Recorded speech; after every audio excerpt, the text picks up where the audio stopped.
If you want to be absolutely ridiculed and laughed at by everyone, bring up this subject. It doesn't make them any less real. Hairy people that don't use fire have been a thing all over the world for eons. I know about them as a happy accident, and only later decided to research them. Be me, 24-year-old game warden. Fix fences and pretend to enforce hunting laws. Woohoo, fuck my life. Best and worst job I ever had. Lots of time in a woods though. Lots of interaction with park rangers. Lots of interaction with cops. Guess whose phone rings if there is an issue with wildlife or something the cops don't want to listen to? Sir, I'm gonna have to refer you to Fish and Game. The outfit was like me and 5 other guys. We would take turns working the phones back then. One day, cops ring us up. Hey, Anon, this might sound weird, but one of our sheriffs hit a bear with his car and thinks you should come look at it. What the fuck you want me to do? Ticket him for killing a bear without tags? You should just get out here. I'm sorry I can't say more. Gives me location. Try to get other game warden bro to go deal with it. Fuck you, Anon. I'm not making a 30-minute drive. This is probably a joke. God damn it, .exe. Warm up the truck. Drive out there. It takes 40 minutes cause fuck off Blizzard. The cops have part of the highway closed off. Get out of the truck and walk up to a dented interceptor and 4 cops looking uncomfortable as fuck. They show me what he hit. Not a bear. It's a fucking Sasquatch. The younger ones get hit by cars all the time. Heave it into the bed of my truck and burn it the next day out back of the office. Park rangers have told me anyone that writes up a report about one gets canned. If /x/ would like to discuss Sasquatch, I have more. Why do you burn it rather than, let's say, taking pictures and DNA samples and driving to a TV station? If you try that, it will get swept under the rug really quick. For whatever reason, they get covered up. Some people say it's the logging companies, but I disagree. Universally among law enforcement, the MO is very simple when it comes to a Sasquatch. Get rid of. Never write Sasquatch in a report. Do not touch the issue with a 10-foot pole. Get it taken care of quickly and quietly if you do. Yeah, but if you're the guy who disposes the body, it's really you doing the hiding. Well, to be fair, the park rangers dealt with them more than we did. Here's another one. This still kind of bothers me a bit. Park rangers are being more active than usual, doing my odious task of fence fixing. 5 park rangers walk past me armed to the teeth. Lowell, where's the war fellas? Dirty looks from all of them. Ask me if I've heard anyone screaming. No. Walk off into the woods. Hear gunfire an hour later. Oh shit. Run up there and try and figure out what's happening. I hear hunters take shots all the time, but this is very different. Maybe some good old boys getting trigger happy after a few beers. Come upon a bunch of park rangers, same ones from earlier. There's blood on the grass, and they've got something huge covered with a tarp. Fuck off, Anon. Nobody called Fish and Game. What's under the tarp, asshole? None of your business. Proceed to fuck off because park rangers have never looked this scary before. Find out later it was a big male that had rabies. Killed 3 campers a few miles away. Note this happened before above incident, which is why I sort of already knew about it. Checked and bumped. Any other good stories, Anon? Yeah, here's one. I won't bother with Greentext because it takes longer. The issue of people just randomly walking into the wilderness and dying is real. And they die naked. It's the strangest thing you'll ever see. I volunteered with search and rescue a few times. It's cold out here, but not that bad, especially when you get into the ass end of spring. We found an old woman who for some reason walked out of campsite and disappeared. Said she was going for a piss or something. We found her 400 miles away over 2 ridges naked and in a puddle. I've even seen it happen before. One night we were walking around looking for poachers. Code for, let's go get paid for a nice hike. And one of my bros just decided to randomly walk off and we had to stop him physically. He looked like he was in a trance. It was fucking creepy. Okay, well, to start. I lived in Viola, Tennessee, moved for work. It's common knowledge that you don't fuck with Bigfoot. Don't shoot him, don't be aggressive. If one's taking your shit at a campsite, let it, because they move in packs and the others are watching. Be camping. In a pup tent by myself. Rustling outside. Pop out with rifle, see a 7 or so foot tall figure. Basically looks like a gorilla but stands like a man. Slide back into my tent slowly as it's ripping apart my shit. Next morning, pack up and leave. Talking to an old guy in Medley's gas station, tell him about my run-in. Well, boy, next time get you a slab of uncut cured bacon. Leave it about shoulder height in a tree 100 or so yards from your campsite. They'll take your gift and leave you be. I've done it ever since. Never had my stuff gone through again, but I've seen footprints through my campsite. Also, all the Bigfoot shows are full of shit. Rock ape / Bigfoot isn't aggressive unless you're infringing in their territory. If you see trees and stuff bent and broken around, that's their turf. I believe they move in groups bit. Pretty much every story I've heard, there's more than one. But I also think if you catch one in a bad mood, your ass is grass. I heard a story from a hunter who said he saw one while out hunting. He was in a climbing stand when one walked out into the clearing he was watching. He looked at it through his scope, and the thing was looking right at him. He said it was about 100 yards away, I believe, but he could see that it looked mad.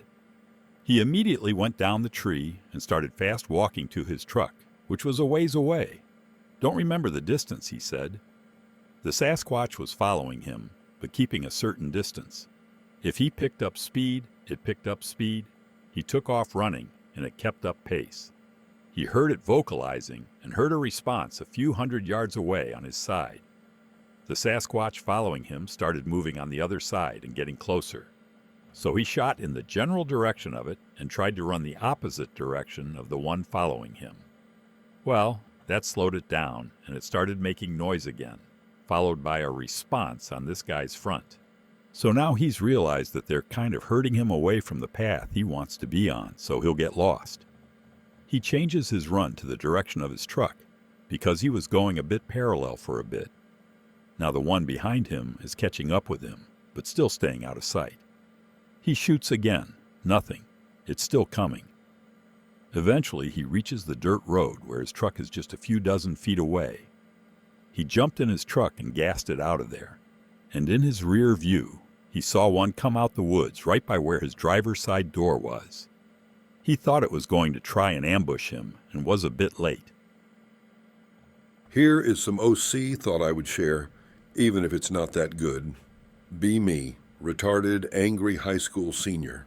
At some point during the year, I bought a Mercury Sable with 200,000 plus miles on it in crap condition for $200. Never register it, never insure it. Just park it in a lot until the year is up. Graduation day, don't show up. Parents are angry because I didn't apply to any colleges, almost didn't graduate. Just a shithead kid. Fuck it. Innawoods time. Grab my guns. At the time, it was my grandpa's Garand and a M&P 15 that I worked the entire previous summer to buy. This was 2008.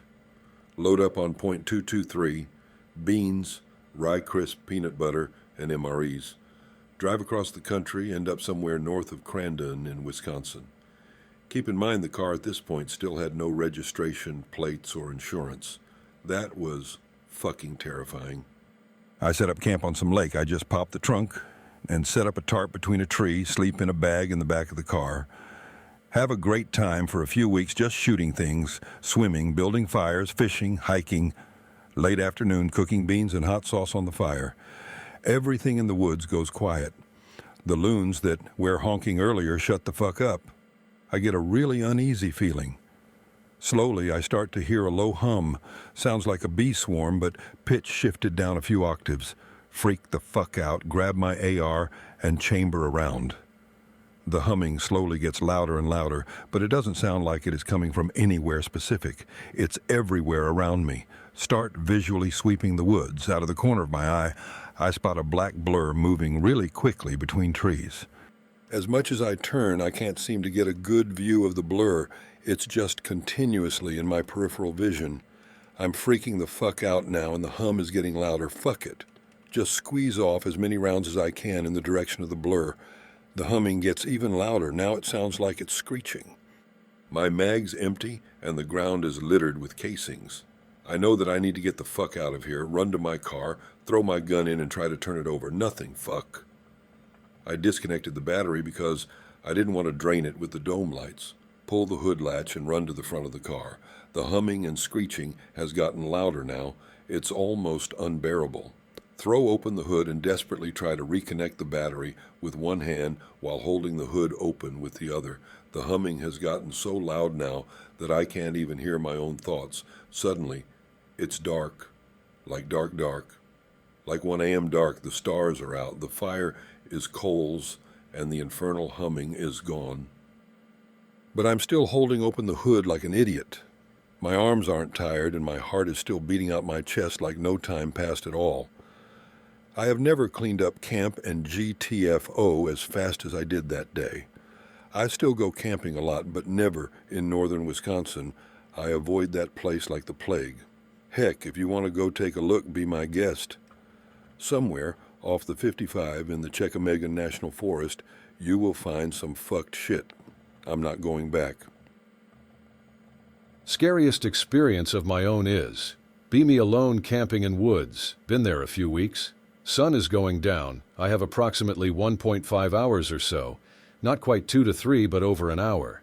See 3 guys crouching around the woods, 250 meters across the river. I naturally crouch and watch, reach for binoculars, and sit very still. They seem to be hunting deer, no firearms visible, but one does have a buck knife. I am spooked at this point, mind racing. I think about what I should do. Run, contact, stay still. I am miles into the wild at this point, plus my belongings are all set up in a concealed camouflaged camp, and I can't just leave it all here to head blindly into the woods this late. My gut is telling me that they are not friendly. I don't know why, but I just feel like if I speak with them, it will not go well at all. I decide to stay on my spot and watch. They have come to the river now, slightly closer, but there is no way they could see my camp, as it was uphill in a strange spot, hidden between brush and trees.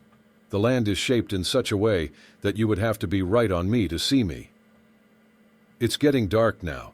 They still are not using a light and are moving slow and looking around a lot. They split into 3 and I lose sight of one, but he walked away from me whilst the other 2 crossed the river and split.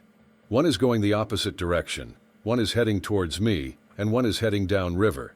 I slowly move behind some brush and back off another 100 meters or so. Lie down and continue watching.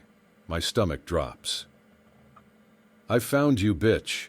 These are our woods. The one that was heading closer has found my camp. This is when I confirm that they are looking for me. I don't know why or how I have done nothing to warrant this. Didn't even know the land was owned. It was so remote. No dead animals, no trash, no wildfires, etc. I can hear my things being thrown around now, and a pretty loud conversation as they all have regrouped in my camp.